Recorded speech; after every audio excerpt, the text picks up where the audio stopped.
your baby may first be introduced to the pediatrician while at the hospital, but really the first long introduction is usually at that first office visit. And that's usually somewhere between 2 to 4 days after you give birth. It's a really exciting time, but it can be really overwhelming. So the first thing I tell my patients is give yourself plenty of time. Probably twice as long as you think it's going to take to get out of the house. You know, you have your baby, you've got the car seat, you've got all their extra toys and blankets, so really give yourself that extra time. And then when you get to the doctor's office, speak up right away. If you have a newborn, ask to be put back to a room. You don't want to be waiting in the waiting room with other sick children. So especially if you have a newborn, ask to be put back in a room right away. So once you get in the room, what to expect?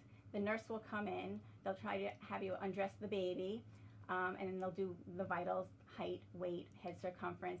And you know what? The baby's going to be crying, and that's okay. Babies don't like to be cold, and they don't like to be naked when they're first born, and you're going to get all frazzled and upset, and believe me, it's okay. I see that all the time with all the new moms that come.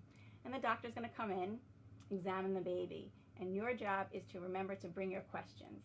And I have to say that I really see that moms are really good about that, being prepared. They come with their questions, but the key to this is to ask your questions right away. Don't wait till the end of the visit, because by then you may run out of time. So you can set the tone for your visit by asking your questions up front.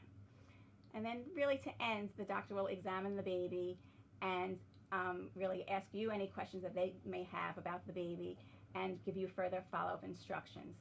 Ask for those instructions to be written down so you can take them home with you. I know how difficult it can be as a new mom at that first visit. You're overtired, you're even cranky, the baby is crying, and at the same time you're trying to listen to everything the doctor said. So ask them if you can take notes, or at the same time they can give you written instructions to go home with. It's also so important to stay focused during that first exam. So you may want to bring another caregiver or a friend with you who can watch the baby while you're listening and speaking with the doctor. In addition, my app Baby Bundle has many questions that you can ask the pediatrician in case you can't think of any during your visit.